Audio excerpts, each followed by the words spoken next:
প্রাকৃতিক দুর্যোগের কারণে বিগত 24 থেকে 36 ঘন্টা ধরে কোথাও কোথাও ফটিকছড়িতে বিদ্যুৎ সংযোগ বিচ্ছিন্ন রয়েছে, কিন্তু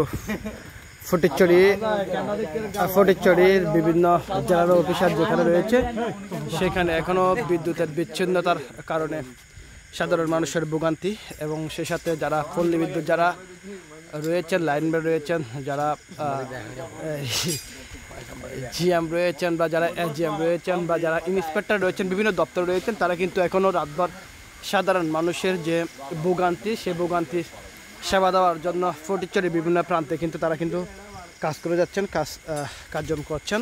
তারই মধ্যে এখনও প্রায় রাত 12:35 এবং এখনও ফটিকছড়ির বিভিন্ন জায়গায় বিদ্যুৎ বিচ্ছিন্নতা খবর রয়েছে। এখন অনেক জায়গায় বিদ্যুৎ যায়নি বা পাওয়া যায়নি। এখনও এই রুশাঙ্গিরি তথা জোনের 1 নম্বর লাইনে এখনও কিছু কিছু জায়গায় বিদ্যুৎ বিচ্ছিন্ন রয়েছে।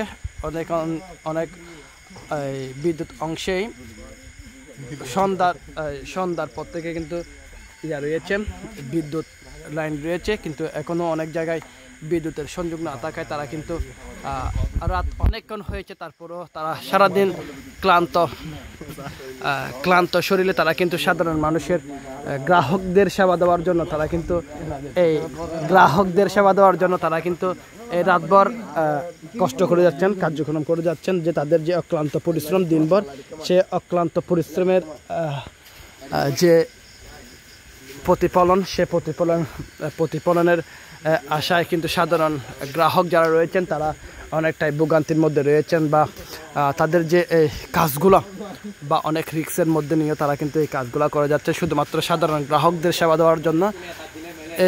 এখানে একটি বাসে রয়েছেন, বাসজাট রয়েছেন, সে বাসজাটের কিছু অংশ দেখাচ্ছে, কিছু অংশ কিন্তু পরে মেন তার রয়েছে সে ট্রান্সফরমারের মধ্যে ঝুঁকে পড়েছে, সেখান থেকে তার ফুটে গিয়ে তার বিচ্ছিন্ন হয়েছেন। তার বিচ্ছিন্ন হওয়ার সাথে লাইন সংযোগ দেওয়ার সাথে সাথে কোথাও ট্রান্সফরমারের লাইন কিন্তু ছুটে যাচ্ছে।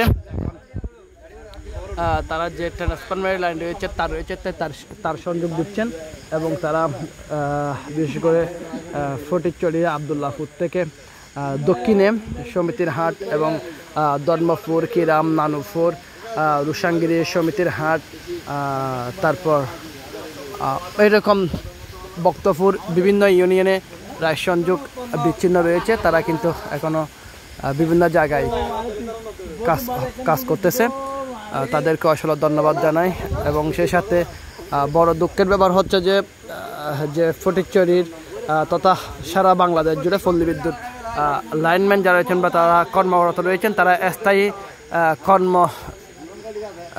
কর্মবিরতির দাবিতে তারা কিন্তু ঢাকায় কিন্তু তারা আন্দোলন করতেন। সেই আন্দোলনের ফসল হিসেবে অনেক জায়গায় লোক সংখ্যা যেগুলো রয়েছে সেই লোক সংখ্যা অনেকগুলাই কম, যার কারণে মানুষজন অনেকটাই ভোগান্তি পড়ছে সাধারণ মানুষ। তো যারা সর্বোপরি যারা এখানে কাজ করার জন্য আসছে সবাইকে অভিনন্দন বা ধন্যবাদ জানাই।